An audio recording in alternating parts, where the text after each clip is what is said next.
سورۃ الکہف۔ بسم اللہ الرحمن الرحیم۔ الحمد للہ الذی انزل علی عبدہ الکتاب ولم یجعل لہ عوجا۔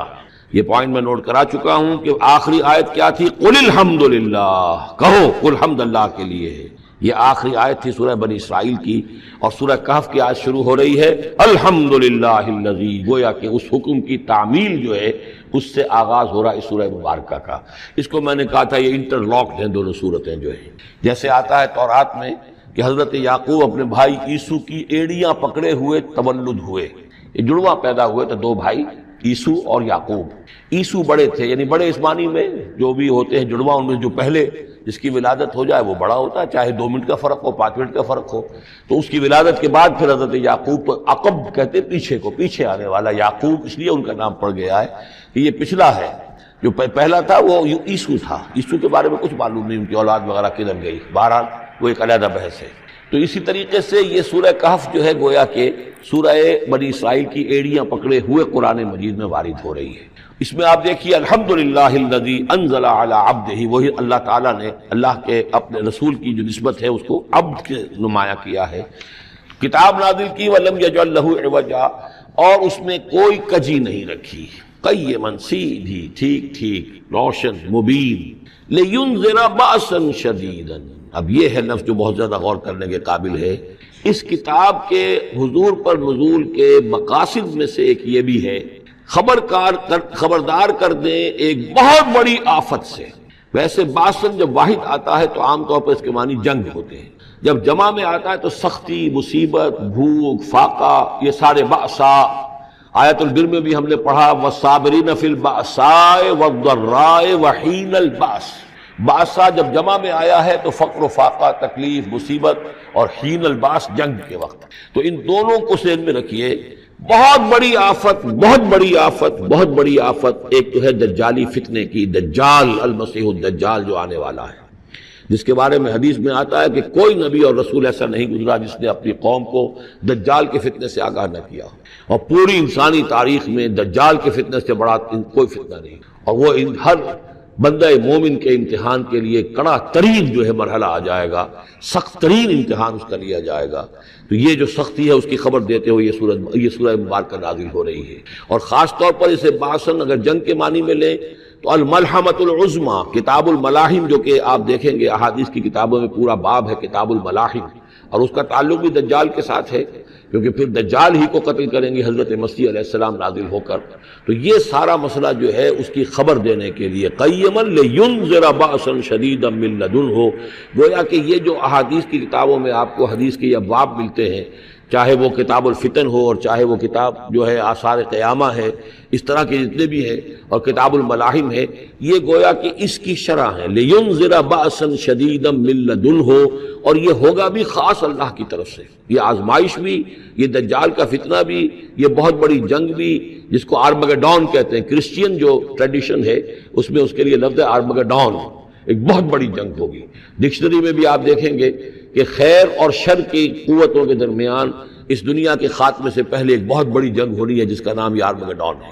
لینذر بأسا شدیدا من لدنہ ویبشر المؤمنین الذین یعملون الصالحات، اور تاکہ بشارت دے وہ ان اہل ایمان کو جو نیک عمل کرتے ہوں، ان لہم اجرا حسنا، کہ ان کے لیے ہوگا بہت اچھا بدلہ، ماکثین فیہ ابدا، اور وہ اس میں رہیں گے ہمیشہ ہمیشہ۔ یہ جو دجالی فتنہ ہے اس کے ساتھ ایک خاص مناسبت ہے سورہ مبارکہ کی۔ احادیث میں آتا ہے کہ دجالی فتنے کے اثرات سے بچنے کے لیے اس سورہ مبارکہ سے ذہنی اور قلبی رشتہ مفید ہے، اس کی تلاوت کرتے رہنا، خاص طور پر جمعے کے روز پوری سورہ کہف، ورنہ یہ کہ کم سے کم اس کی ابتدائی اور آخری آیات ان کی بڑی اہمیت ہے۔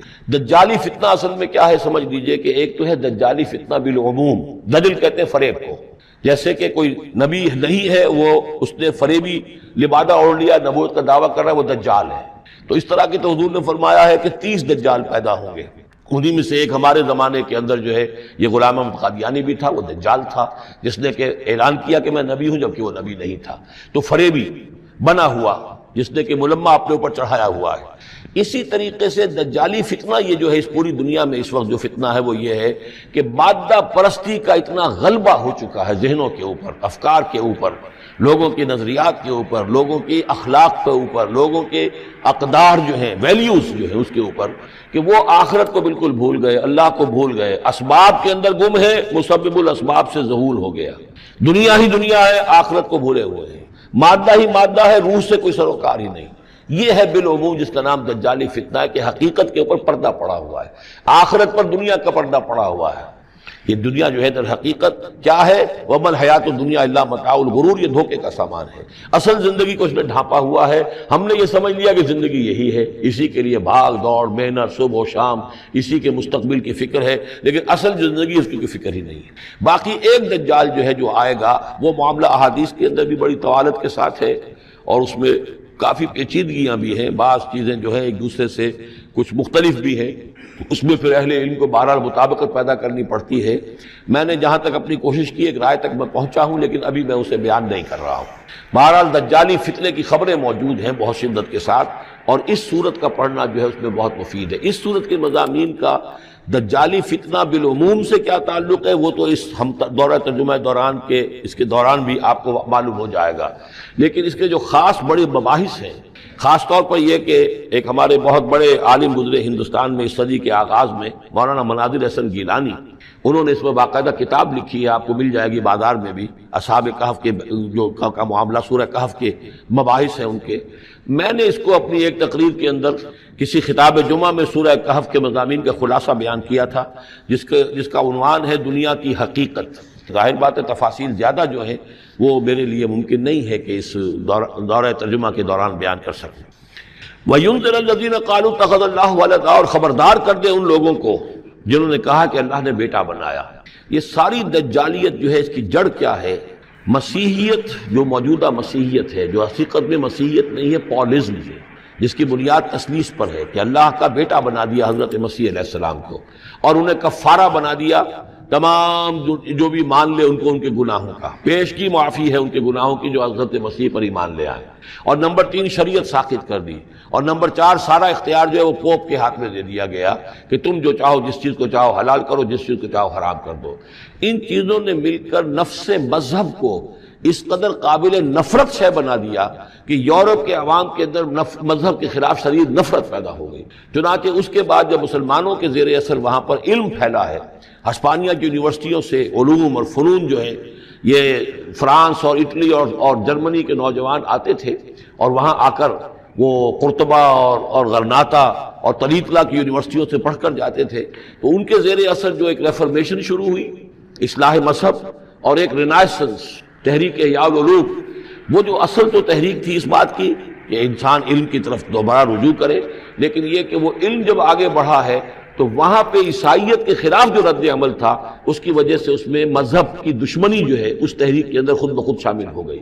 تو مذہب سے بیزاری، روحانیت کا انکار، آخرت سے بالکل بے پرواہی اور اس کا بھی انکار، اور خدا ہے یا نہیں ہے اس سے کوئی سروکار نہیں، یہ جو اس تہذیب کے اصل میں اثرات بنے ہیں سارے، یہ اسی غلطیوں کا یہ اثرات ہیں، نتائج ہیں کہ جو عیسائی مذہب کے اندر جو یہ تحریفات کر کے جو غلطیاں کی گئی ہیں، اس کو یہاں کہا گیا ہے کہ ان لوگوں نے کہ جنہوں نے یہ عقیدہ ایجاد کیا، ما لہم بہ من علم، ان کے پاس اس کے لیے کوئی علمی سند نہیں ہے، ولا لآبائہم، نہ ان کے آباء و اجداد کے پاس کوئی سند تھی، کبرت کلمۃ تخرج من افواہہم، بہت بڑی بات ہے جو ان کے منہ سے نکل رہی ہے، بہت بڑی گستاخی ہے جو یہ اللہ تعالیٰ کی شان میں کر رہے ہیں، ان یقولون الا کذبا، یہ نہیں کہہ رہے مگر جھوٹ، سراسر سیدھا سفید جھوٹ بول رہے ہیں، فلعلک باخع نفسک علی آثارہم، تو اے نبی شاید کہ آپ اپنے آپ کو ہلاک کر لیں گے ان کے جو اثرات پڑنے والے ہیں، عیسائیت کے اس غلط عقیدے کے جو نتائج برآمد ہوئے ہیں،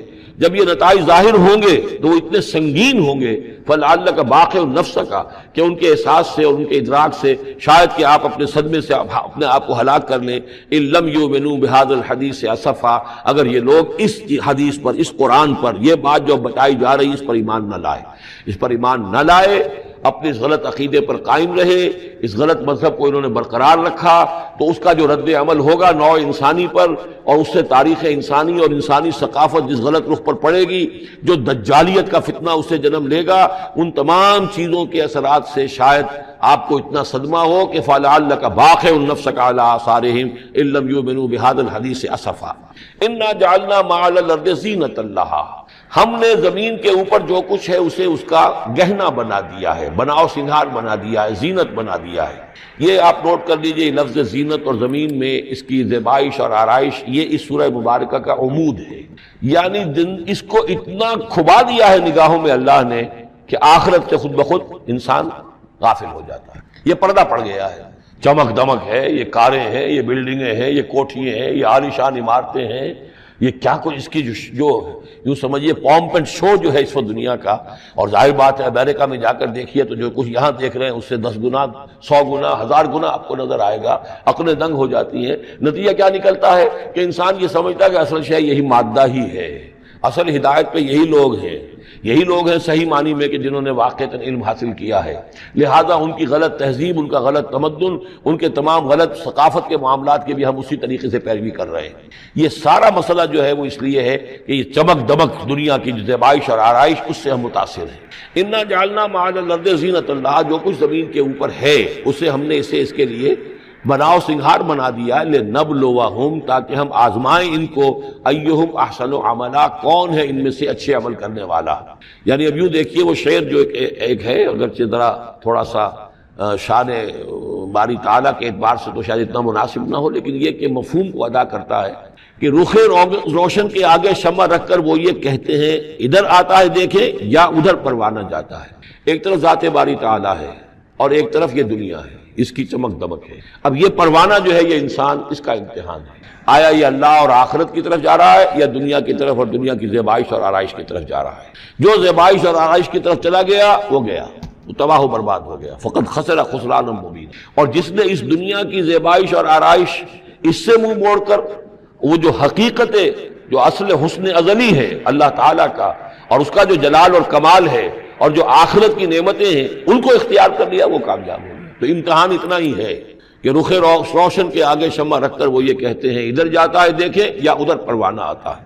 وَإِنَّا لَجَاعِلُونَ مَا عَلَيْهَا صَعِيدًا جُرُزًا، اور یہ کہ جو کچھ بھی اس پر ہے ہم ایک وقت آئے گا کہ اس کو بنا کر رکھ دیں گے جیسے کہ میدان جس میں سے کہ فصل کاٹ لی گئی ہو۔ جب قیامت ہوگی کیا ہوگا یہاں پر اسی زمین کو، نہ یہاں پہ کوئی وہ پہاڑ رہ جائیں گے کوٹ کوٹ کر چپٹی کر دی جائے گی، نہ یہ آپ کے پاس جو ہیں وہ اسکائی اسکریپرز رہ جائیں گے، نہ یہ اعلیٰ شان عمارتیں ہوں گی، کچھ نہیں ہوگا۔ یہ سب برابر ہوگا جیسے کہ کسی کھیت کے اندر فصل کاٹ دی جاتی ہے تو اب وہ پڑا ہوتا ہے ویران۔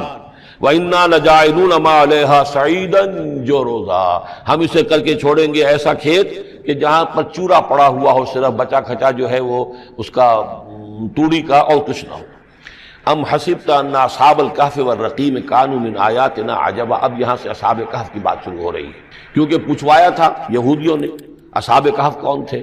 کیا تم سمجھتے ہو کہ اصحاب الکہف والرقیم، رقیم جو ہے ان کی تختی تھی ایک جس کے اوپر ان کے حالات لکھ کر، جو ان کے ایک جو کہف تھی ان کی غار جو تھی اس کے اوپر لگا دی گئی تھی، تو انہیں اصحاب الکہف بھی کہتے ہیں، اصحاب الرقیم بھی کہتے ہیں، یہ دونوں انہیں ایک ہی گروہ کے نام ہیں۔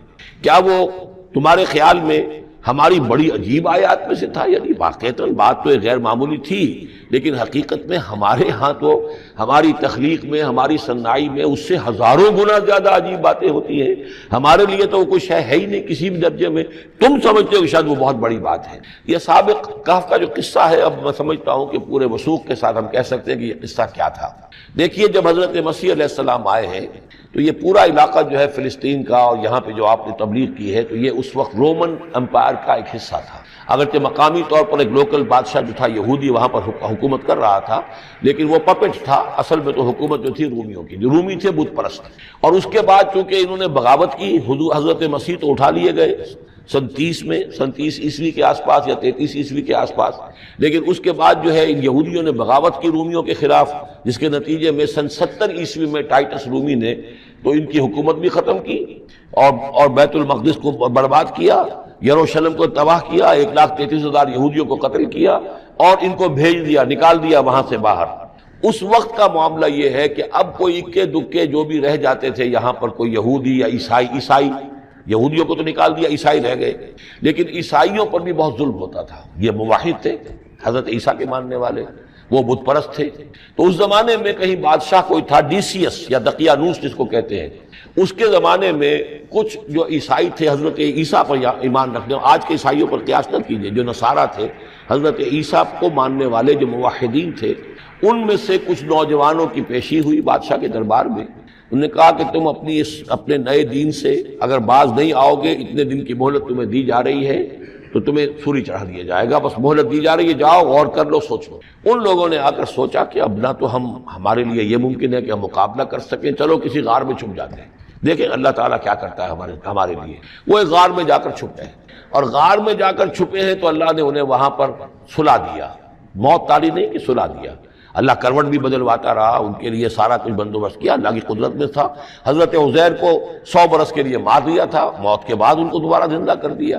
لیکن یہ کہ ان کا معاملہ یہ ہے کہ ان کو وہاں پر جو ہے تقریباً 300 برس یہ وہاں پر پڑے رہے اس غار کے اندر۔ غار کی شکل کچھ خاص ایسی تھی کہ ادھر آنا جانا لوگوں کا تھا ہی نہیں، اور یہ ہے جو موجودہ ترکی کے علاقے میں شہر ایفسس ہے، اس کے آس پاس ہیں اس طرح کے غار، جیسے ایجنٹا کے غار ہندوستان کے مشہور ہیں، ایسے ہی وہاں بھی غاروں کا سلسلہ ہے، اور ہیں بھی وہ ایسے کہ ان کے دہانے جو ہیں وہ ہے شمال کی جانب، تو دھوپ ان میں براہ راست نہیں جاتی، صرف یہ کہ ریفلیکٹڈ لائٹ تو آتی ہے لیکن یہ کہ براہ راست دھوپ نہیں جاتی، تو ایک طرح کا اندھیرا سا اس کے اندر، ٹوائی لائٹ جسے آپ کہہ لیں، وہ رہتا ہے سارا دن۔ وہاں پر یہ 300 برس تک سوتے رہے۔ اس 300 برس کے عرصے میں یہ ہوا کہ رومن امپائر جو ہے اس نے خود عیسائیت اختیار کر لی۔ 300 عیسوی کے اندر کانسٹنٹائن جو تھا ایمپرر، وہ عیسائی ہو گیا، اب پوری امپائر جو عیسائی ہو گئی۔ اب اس کے زمانے میں اس کے بعد تھیوڈوسیس ہے ایک، 446 عیسوی میں یہ تھا، اس کے زمانے میں اللہ تعالیٰ نے ان لوگوں کو جگایا 300 برس کے بعد۔ اب یہ سمجھ رہے ہیں کہ وہی زمانہ ہے، وہی کفار کی حکومت ہے، وہی مشرکین ہے۔ اب انہوں نے ڈرتے ڈرتے اپنے کسی ایک آدمی سے کہا بھائی جاؤ یہ لے کے سکہ لے کر جاؤ، چاندی کا، کچھ نہ کچھ کھانے پینے کے لیے لے کر آؤ، دیکھنا لیکن اس طرح ہو کہ ہمارا پتہ نہ چل جائے کہ ہم یہاں چھپے ہوئے ہیں۔ وہاں جو گئے انہوں نے وہ سکہ جو پیش کیا، اور کہا یہ سکہ تمہارے پاس کہاں سے آیا؟ یہ تو بہت پرانا سکہ ہے، تو 400 سال پرانا، 300 سال پرانا سکہ کہاں سے لے آئے تمہیں کوئی خزانہ ملا ہے؟ بہرحال اس حوالے سے اب وہ جو ہے وہ پکڑے گئے، ان کی حالت جو ہے وہ جو بات سامنے آ گئی۔ لیکن جب بات سامنے آ گئی تو اب ان کا بہت وہ عزت کی گئی، اس لیے کہ اب تو جو ان کا مذہب تھا در حقیقت پوری مملکت کا مذہب وہی ہو چکا تھا، تو صورتحال تو تبدیل ہو چکی ہے۔ پھر یہ کہ اس کے بعد تفصیل معلوم نہیں ہے کہ غالباً وہ جا کر اپنی اسی غار میں وہ سو گئے ہیں، یا دوبارہ اللہ نے ان پر وہیں پر موت طاری کر دی ہے، اس کا دروازہ بند کر کے اور اس پر ایک تختی لگا دی گئی ہے۔ یہ اصحاب کہف ہے۔ گبن کی جو ہے decline and fall of Roman empire, اس میں بھی یہ 7 سلیپرز، 7 سونے والے، ان کی کہانی موجود ہے۔ یہ چیز جو ہے گویا کہ رومن لٹریچر کے اندر موجود تھی، اس کا جو ذکر موجود تھا، اور قرآن مجید میں یہ امتحاناً سوال کیا گیا حضور سے، تو اس کا جواب دیا گیا کہ یہ 300 برس تک کچھ لوگوں کو سلا دینا، یہ اللہ تعالیٰ کے نزدیک تو کوئی بڑی بات نہیں ہے، تمہارے نزدیک ام حسبت ان اصحاب الکہف والرقیم کانوا من آیاتنا عجبا اذ ابى الفتية الى الکہف، جبکہ وہ نوجوان آئے اپنے اس غار میں، فقالوا، اور انہوں نے کہا ربنا آتنا من لدنک رحمتا، پروردگار اب خاص اپنے خزانہ فضل سے ہمارے لیے رحمت کا بندوبست فرما، وہیئ لنا من امرنا رشدا، اور ہمارے لیے ہمارے معاملے کے اندر جو ہے وہ کوئی عافیت کا بندوبست فرما۔ فضربنا علی آذانہم، تو ہم نے تھپکی دے دی ان کے کانوں پر، فی الکہف سنین عددا، اسی وہ غار کے اندر جو ہے وہ سوتے رہے کئی سال۔ ابھی یہاں اس بات کو نہیں چھیڑا کتنے سال، سنین عددا، متعدد سال وہ سوتے رہے۔ ثم بعثناہم، پھر ہم نے انہیں اٹھایا، لنعلم ای الحزبین احصیٰ لما لبثوا امدا، تاکہ ہم دیکھیں کہ 2 گروہوں میں سے کس کو صحیح معلوم ہے کہ کتنے عرصے وہ وہاں رہے تھے۔ اس کا ذکر آگے آ جائے گا 2 گروہوں سے مراد کیا ہے۔ اور تیسری اہم ترین آیات کیا ہے؟ آیات قرآنیہ۔ ان تینوں میں گہرا ربط ہے، آیات آفاقی، آیات انفسی، آیات قرآنی۔ ان میں تدبر کے ذریعے، غور و فکر کے ذریعے انسان ایمان حاصل کرے، یہ ٹاپ کا ایمان ہے، یہ انٹلیکچوئلز کا ایمان ہے، یہ صدیقین کا ایمان ہے۔ نمبر 2، ایک ایمان ہے عوام کے لیے، اس کے 2 راستے ہیں۔ نمبر 1، صاحب یقین کی صحبت، جس کے اندر یہ ایمان پیدا ہو چکا ہو، آپ اس کے قریب رہیے، اگر بھٹی کے سامنے بیٹھیں گے حرارت پہنچے گی، اگر آپ برف کی سل کے قریب ہوں گے ٹھنڈ پہنچے گی، صاحب امین صاحب ایمان کی صحبت اختیار کریں گے ایمان سرات کرے گا۔ یہ ہے عوام کے لیے صحبت، کونوا مع الصادقین، ان کی صحبت اختیار کیا۔ تیسرا ذریعہ ہے جو ہمارے لیے خاص طور پر جو مسلمان پیدا ہوئے ہیں، اب ایک بچہ ہے 7 سال کا، آپ نے نماز پڑھنے کی عادت ڈال دی، پڑھ رہا، اگرچہ غیر شعوری عمر سے شروع کر دیا، اس نے روزہ رکھتا ہے، 9 برس کا ہو گیا روزہ رکھنا شروع کیا۔ یہ اعمال جو ہیں ان سے بھی ایک یقین پیدا ہوتا ہے، جیسے یقین سے عمل پیدا ہوتا ہے ایسے ہی عمل سے بھی یقین پیدا ہوتا ہے۔ جب مداومت کرتے رہیں گے اس پر تو اس سے بھی ایک یقین کی کیفیت انسان میں پیدا ہو جاتی ہے۔ سورہ حجرات میں جو بحث آئی ہے اس کے آخر میں یہی ہے کہ اے نبی یہ بدو جو دعوے دار ہے ایمان کے، یہ آپ پر احسان دھر رہے ہیں، یمنون علیک ان اسلموا قل لا تمنوا علی اسلامکم بل اللہ یمن علیکم ان ہداکم للایمان ان کنتم صادقین۔ یہ آپ پر احسان دھر رہے ہیں کہ ایمان لے آیا، نبی ان سے کہیے مجھ پر اپنے ایمان کا کوئی احسان نہ دھرو، اپنے اسلام کا، بلکہ اللہ تم پر احسان دھرتا ہے کہ اس نے تمہیں ایمان کے راستے پر ڈال دیا ہے۔ جب اسلام پر آ گئے ہو تو عمل کرتے رہو گے، ان تطیعوا اللہ ورسولہ، اگر عمل کرتے رہو گے تو اس عمل کے ذریعے سے بھی تمہارے اندر ایمان پیدا ہو جائے گا۔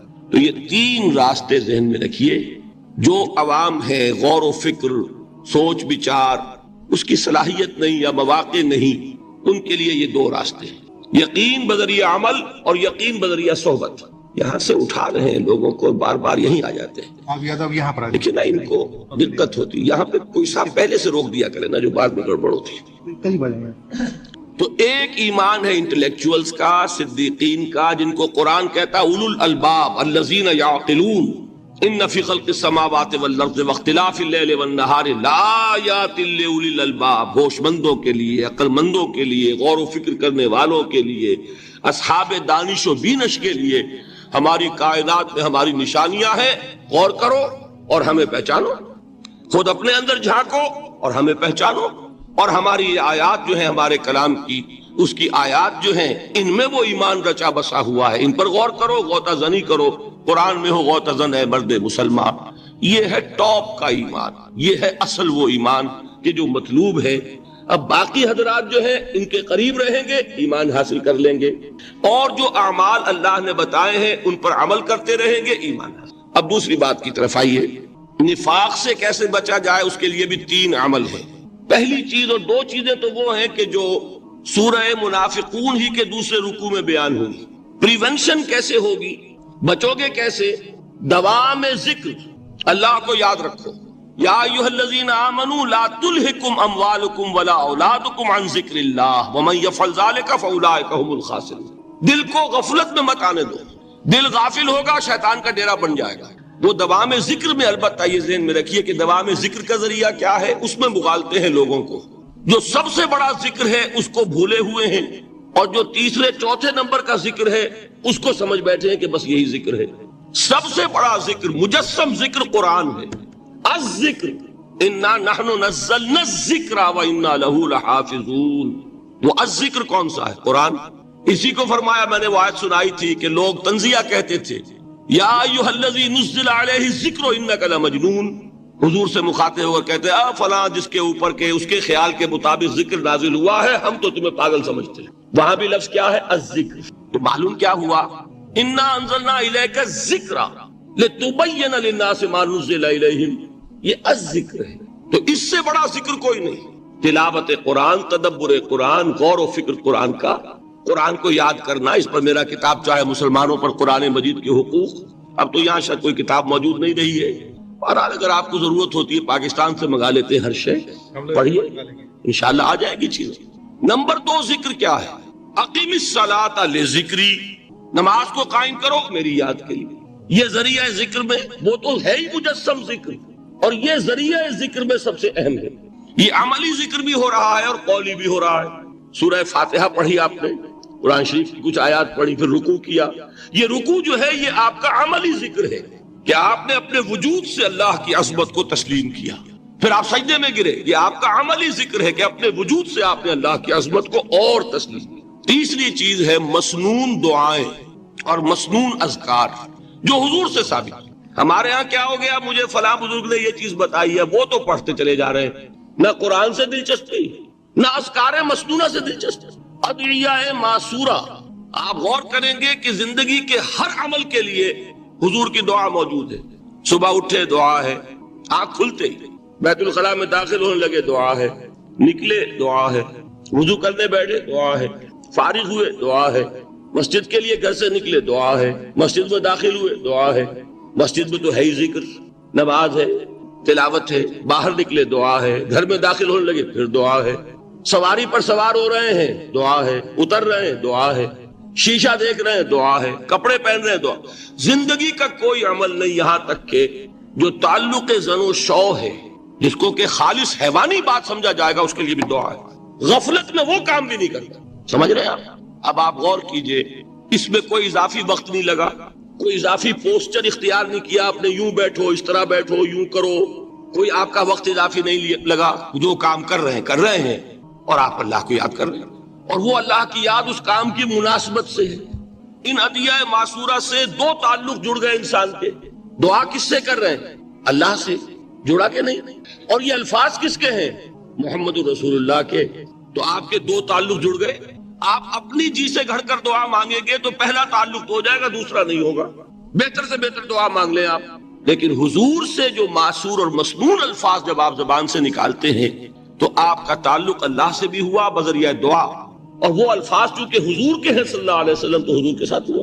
یہ تیسرا درجہ ہے۔ چوتھے درجے میں مانتا ہوں کہ ایک ہوتی ہے خاص کسی شخص کے امراض کی تشخیص کرنے کے بعد تجویز۔ کوئی اگر طبیب ہے، ماہر طبیب روحانی، وہ آپ کو دیکھے گا تو اندازہ لگائے گا کہ آپ میں کیا کمی ہے، اس کے مطابق آپ کو ذکر بتائے گا۔ بھئی فلاں آیت کا مراقبہ کیا کرو۔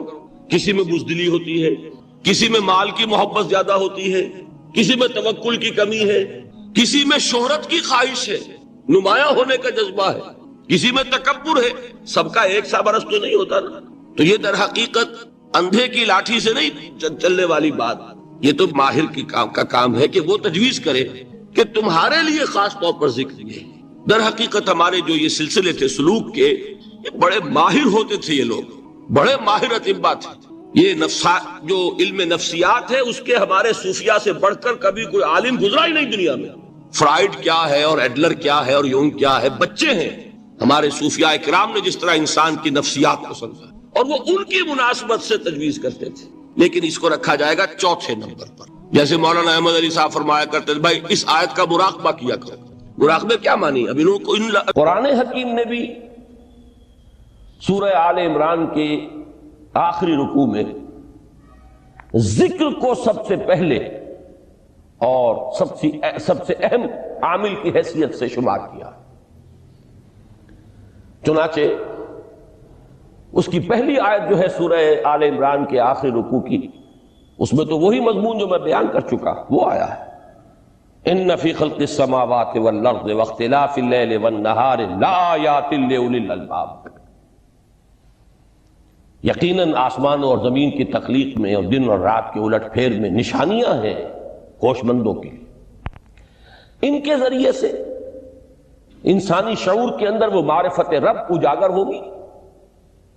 وہ پہلا مرحلہ اس نے طے کر لیا، وہ ڈورمنٹ معرفت اب ایکٹیویٹ ہو گئی۔ اب مزید فکر کا مرحلہ ہے جو اگلی آیت میں آیا ہے، الذین یذکرون اللہ قیاما وقعودا وعلی جنوبہم ویتفکرون فی خلق السماوات والارض ربنا ما خلقت ھذا باطلا سبحانک فقنا عذاب النار۔ یعنی تفکر جو ہے، ویتفکرون فی خلق السماوات والارض، وہ تفکر کرتے ہیں، غور و فکر کرتے ہیں آسمان اور زمین کی تخلیق میں، لیکن اس تفکر کے ساتھ لازماً ذکر، اور ذکر مدام، ذکر بھی وہ کہ جو مستقل ہو، ہر حالت میں ہو۔ الذین یذکرون اللہ قیاما وقعودا وعلی جنوبہم، وہ لوگ کہ جو اللہ کو یاد رکھتے ہیں، اللہ کا ذکر کرتے ہیں، کھڑے ہوئے بھی، بیٹھے ہوئے بھی، اور اپنے پہلوؤں کے بل یعنی لیٹے ہوئے بھی۔ اب ان تین کے سوا تو کوئی پوزیشن انسان کی نہیں ہے، اسی کا نام ہے دوام ذکر۔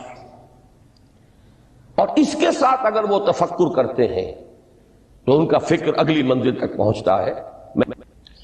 تو پہلی شے تھی فکر انسانی کی صحیح رخ پر مزید پیش قدمی اور پیش رفت، اور اس کے لیے لازم ہے ذکر و فکر کا امتزاج۔ دوسری چیز کو لیجئے عمل کی درستی۔ اس عمل کی درستی کے لیے اللہ تعالی کے ساتھ ایک گہرے تعلق کی ضرورت ہے، اس لیے کہ صبر کی بحث میں یہ مضامین شاید آپ کے سامنے آ گئے ہوں کہ صبر، جہاں مصیبت پر صبر ہوتا ہے، تکلیف پر صبر ہوتا ہے، اللہ کے احکام پر جمنا یہ بھی صبر ہے، نفس کی خواہشات کی باغ کو تھام کر رکھنا، کھینچ کر رکھنا یہ بھی صبر ہے، اور استقامت کسی شے پر قائم رہنا یہ بھی صبر ہے۔ تو عمل صحیح پر استقامت کے لیے وَاصْبِرْ وَمَا صَبْرُكَ إِلَّا بِاللَّهِ، اس صبر کی سب سے اہم جو بنیاد ہے، اس کا جو سب سے بڑا ذریعہ ہے، اس کا جو سب سے بڑا سہارا ہے، وَمَا صَبْرُكَ إِلَّا بِاللَّهِ، اس کے لیے ضرورت ہے ایک گہرے تعلق کی کہ اللہ کے ساتھ ایک ایسا تعلق برقرار رہے جو نہ صرف گہرا ہو بلکہ دائم و قائم، مسلسل۔ ذرا ظہول ہوگا تعلق مع اللہ میں، ذرا کمی آئے گی، شیطان کا وار کاری ہو جائے گا۔ اسی کو حضور نے حدیث میں یوں تعبیر کیا ہے تمثیلاً کہ جو دل اللہ کی یاد سے غافل ہے اس پر، فارسی کا وہ مقولہ بھی ہے کہ خانہ خالی را دیو میں گیرت، گھر خالی رہے تو جنات اس پر دیو جو ہے آ کر قبضہ جما لیتے ہیں۔ تو خانہ خلق قلب جو ہے اگر یاد خدا بندی سے خالی ہو گیا تو شیطان ابلیس لعین اپنی تھوتنی ٹکا دیتا ہے۔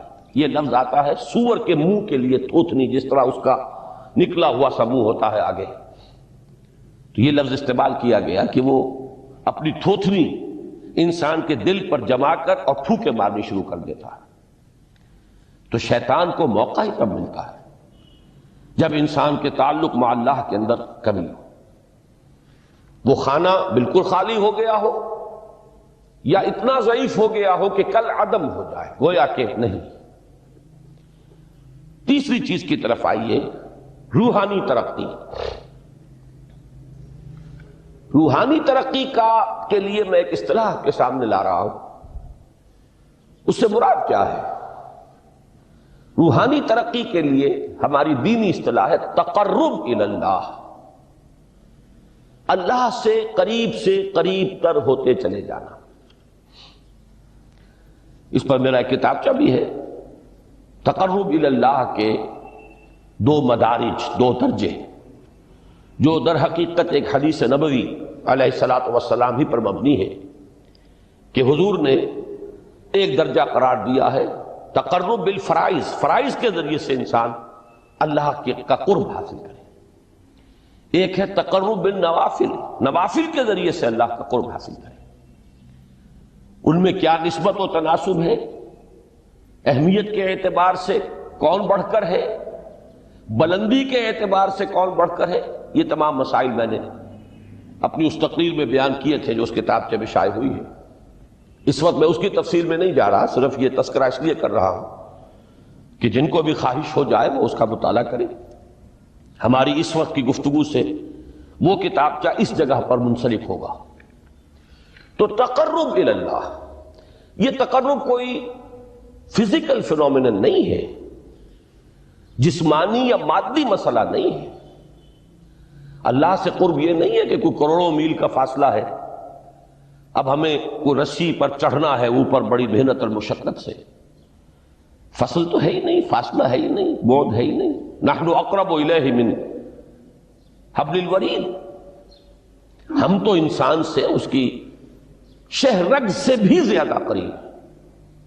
ہوا معکم اینما کنتم، وہ تو تمہارے ساتھ ہی ہوتا ہے جہاں کہیں بھی تم ہو، بس صرف یہ کہ تمہاری توجہ نہیں ہوتی، تم اور چیزوں میں مشغول و مصروف رہتے ہو، تم ہماری طرف دھیان ہی نہیں دیتے، تم ہماری طرف متوجہ ہی نہیں ہوتے، ہم تو مائل بے کرم ہیں، کوئی سائل ہی نہیں، راہ دکھلائیں کسے رہنو منزل ہی نہیں۔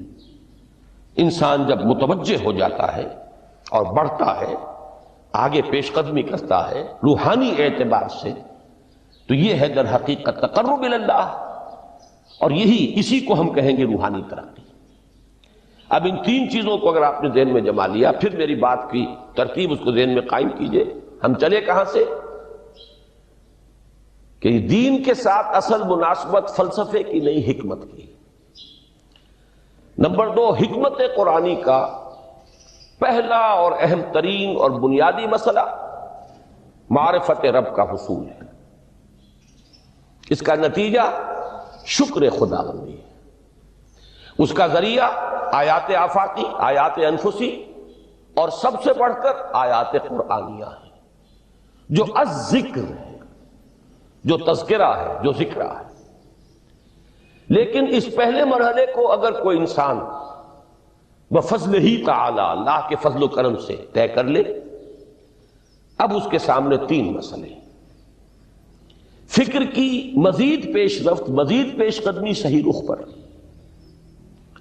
اس کے لیے ذکر اور فکر دونوں کا امتزاج لازمی ہے۔ فقر قرآن اختلاط ذکر و فکر۔ الذین یذکرون اللہ قیاما وقعودا وعلی جنوبہم ویتفکرون فی خلق السماوات والارض۔ دوسری شے عمل کا درست رہنا، نہ افراط و تفریط ہو، عدم توازن ہو، نہ انسان نفس سے مغلوب ہو جائے، نہ انسان جذبات کی رو میں اندھا ہو جائے، نہ انسان ماحول سے مرعوب ہو کر متاثر ہو جائے، صحیح رخ پر اس کا عمل۔ نمبر 3، روحانی ترقی، جو اصل حاصل ہے، جو اصل مقصود ہے۔ نمبر 2 چیز کے لیے تعلق مع اللہ ضروری، نمبر 3 کے لیے تقرب الی اللہ ضروری۔ اب غور کیجئے، ان تینوں چیزوں کا بڑا گہرا تعلق ہے نماز کے ساتھ۔ ان تینوں کے لیے ستون کی حیثیت نماز کو ہے۔ لہذا ایمان کے بعد یا معرفت رب کے بعد حکمت دین کا اہم ترین مسئلہ نماز، صلاۃ۔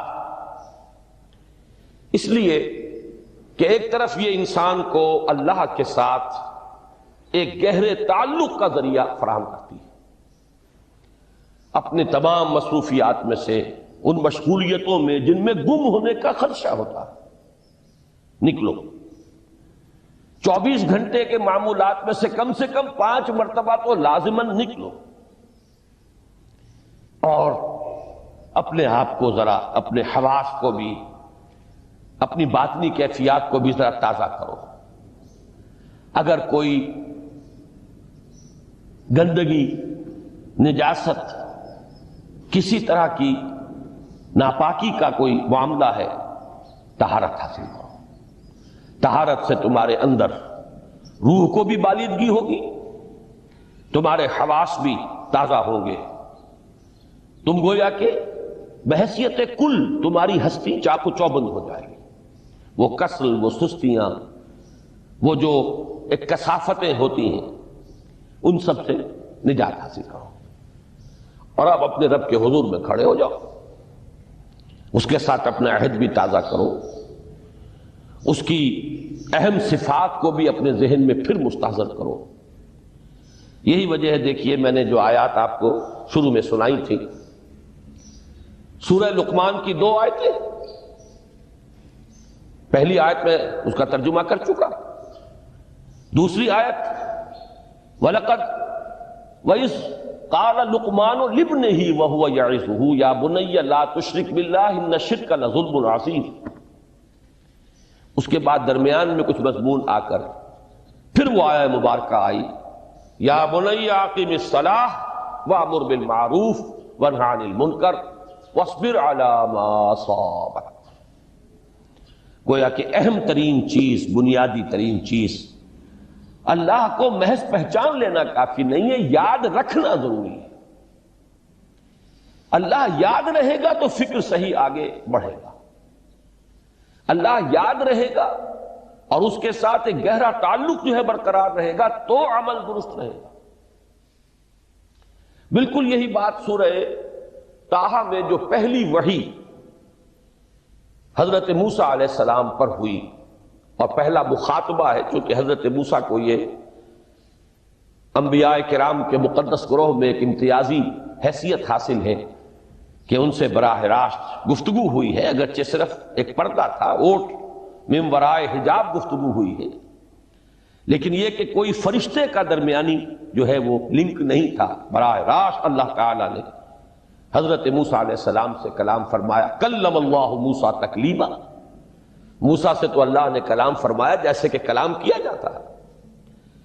تو پہلا مخاطبہ ہے، یہ پہلا مکالمہ ہے، پہلی وحی کہیے، اسی میں یہ الفاظ بھی موجود ہیں، اننی انا اللہ لا الہ الا انا فاعبدنی واقم الصلاۃ لذکری۔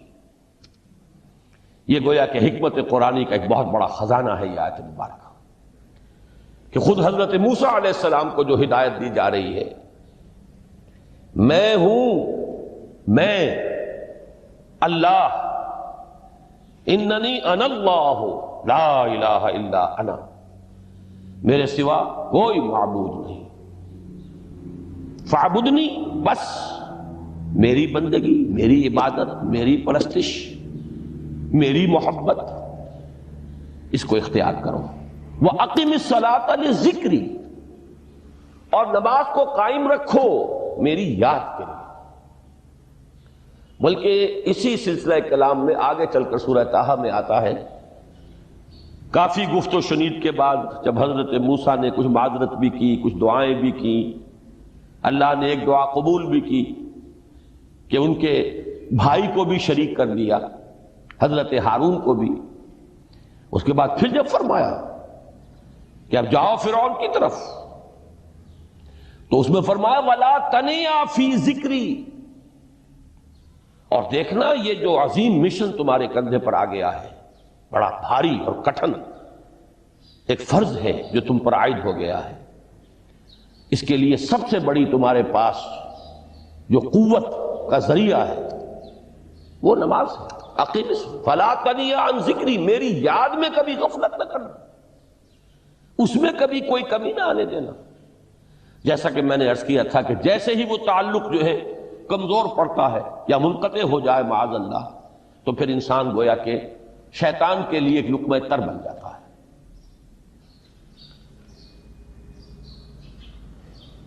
اب آپ غور کیجئے، تیسری شے تقرب الی اللہ،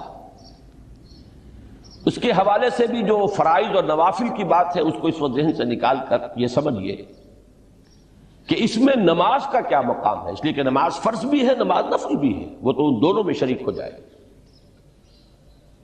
اب اس کو لفظ صلاۃ کے حوالے سے آپ ان دونوں چیزوں کو سمجھیے۔ صاد لام واو یا یہ چونکہ حروف علت ایک دوسرے سے بدلتے رہتے ہیں، یہ جو مادہ ہے اس کی جو خالص لغوی اصل ہے، جو خالص عربی زبان میں اس کا بنیادی مفہوم ہے، وہ آگ جلانا یا آگ تاپنا یا آگ سینکنا، حرارت حاصل کرنا۔ لہذا بار بار آتا ہے جہنم کے ذکر میں، اسلوہا، اب جلو اس میں، تاپو اس کو، یہ سینکے گی تمہیں۔ بلکہ تفتلون کا لفظ آیا ہے حضرت موسیٰ کے کلام میں، جب وہ گئے تھے کوہ طور پر، جب پہنچ گئے تو تھے آگ تک کی تلاش میں، لعلکم تفتلون، تو اپنے اہل خانہ سے یہی کہا تھا کہ مجھے کہیں وہ روشنی نظر آ رہی ہے، غالباً کوئی وہاں سے آگ مل سکے گی، ورنہ یہ کہ کوئی رہنمائی کو رستہ مجھے مل سکے گا، میں وہ آگ لے آؤں گا، کوئی چنگاری وہاں سے لے آؤں، لعلکم تفتلون، تاکہ تم، اب یہ اصطلاح در حقیقت باب افتعال ہے، اور یہ تے یہاں پر توئے کی شکل اختیار کر گئی، تا نے توبن کی صورت اختیار کی سواد کی وجہ سے۔ بہرحال اس کا سب سے بنیادی مفہوم جو ہے وہ ہے تاپنا، سکائی حاصل کرنا، حرارت۔ اس کے حوالے سے سمجھ لیجئے کہ سب سے بنیادی تعلق اس کا جو ہے وہ روح کے ساتھ ہے۔ روح میں محبت خداوندی کی آگ اگر ٹھنڈی پڑ گئی ہو، اگر محبت خداوندی کی حرارت میں کمی ہو رہی ہو، تو اس کو اثر نو، جس کو کہ میں آج سوچ رہا تھا تو ایک لفظ ذہن میں آیا کہ جیسے بیٹری اس کو ریچارج کیا جاتا ہے، اسی طریقے سے روح کے اندر محبت خداوندی کی اس حرارت کو اثر نو تازہ کرنا، یہ ہے در حقیقت نماز کا اصل مقصد۔ اس لیے کہ اس لفظ کا بنیادی مفہوم، اصل لغوی مفہوم تو یہ، اگرچہ اس کا سب سے زیادہ کثرت سے جو استعمال ہوتا ہے، اور لفظ صلاۃ جس سے در حقیقت جس تصور پر مبنی ہے وہ ہے اقدام، کسی کی طرف متوجہ ہونا اور پھر دعا۔ صلاۃ کا سب سے قریبی مفہوم لفظی جب بیان کیا جائے گا، اس سے مراد، اس کے معنی، تو دعا اس میں اہم ترین ہے۔ کسی کی طرف توجہ کرنا، مناجات کرنا، گفتگو کرنا، مخاطبہ، مکالمہ، دعا، یہ در حقیقت صلاۃ کا سب سے بڑا اصطلاحی مفہوم ہے۔ لیکن جو اس کا مادہ ہے، صاد لام واو یا صاد لام یا، اس کا اصل مفہوم جو ہے وہ تاپنا، حرارت حاصل کرنا۔ تو ان دونوں کے حوالے سے عرض کر رہا ہوں، وہ تاپنا اور حرارت حاصل کرنا وہ ہے روح کے اعتبار سے۔ وہ جو کہا اقبال نے کہ بجھی عشق کی آگ اندھیر ہے، مسلمان نہیں راہ کا ڈھیر۔ یہ عشق کی آگ جب بجھ جاتی ہے، در حقیقت یہی تو انسان کی روحانی موت ہے۔ جب یہ نہ رہے تو چاہے منطق میں بہت انسان ماہر ہو، مجھے اقبال کا ایک شعر یاد آیا ہے تقابل کرتے ہوئے، ایک انسان محکوم اور ایک انسان حر، آزاد انسان، ان کی نفسیات میں جو بنیادی فرق علامہ اقبال نے مختلف مواقع پر بیان کیے ہیں۔ محکوم ہے بیگانہ اخلاص و مروت، ہر چند کے منطق کی دلیلوں میں ہے چالاک۔ تو منطق کی دلیلوں میں انسان چالاک ہو جائے اور وہ لغت ہائے حجازی کا وہ ایک خزانہ بن جائے، اسے تمام الفاظ کے معنی یاد ہو، وہ بڑے مسائل فقہ کے اسے ازبر ہو، جزیات، بے انتہا جزیات جو ہے وہ مستحضر ہو، فلسفے کے بڑے بڑے مسئلے اس نے حل کر لیے ہوں، لیکن اگر روح میں وہ اللہ کی محبت کی آگ نہیں ہے، وہ تپش نہیں، بجھی عشق کی آگ اندھیر ہے، مسلمان نہیں راہ کا ڈھیر۔ اسی کے حوالے سے آج مجھے یاد آیا تھا کہ وہ جو بڑی سادہ سی ایک نظم ہے، اللہ تعالیٰ سے دعا یا رب دل مسلم کو وہ زندہ تمنا دے، اس میں بھی جو الفاظ آئے ہیں جو روح کو گرما دے اور قلب کو تڑپا دے، یہ ہے اصل جو مقصود ہے نماز کا۔ اور یہی وہ چیز ہے جیسا کہ میں نے عرض کیا تھا کہ نگاہوں سے اوجھل، یہ پہلو سامنے ہے ہی نہیں، دوسرا پہلو سامنے ہے اور وہ بھی میرے نزدیک بہت اہم ہے، بہت بنیادی ہے، اس میں کوئی شک نہیں، لیکن یہ ہے بلند ترین منزل کہ تقرب الی اللہ، اس کے لیے در حقیقت یہ کس لیے درکار ہے؟ روح کے اندر عشق کی حرارت اور گرمی تازہ ہوتا ہے۔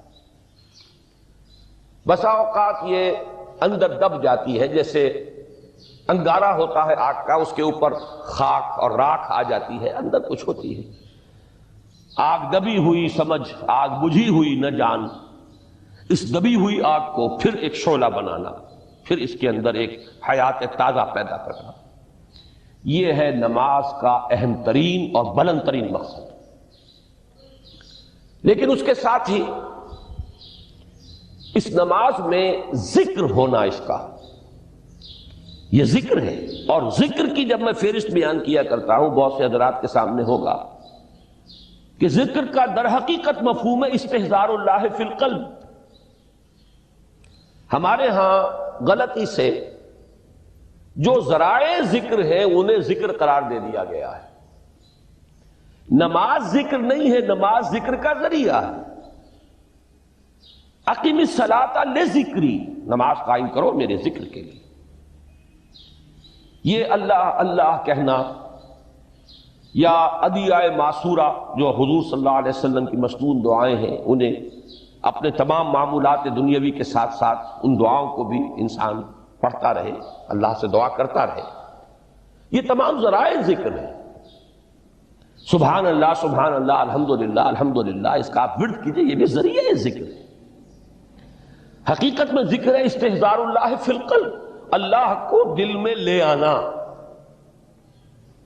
اللہ کو دل میں حاضر کر لینا، اصل میں تو ترجمہ ہوگا، لیکن حاضر جاننا۔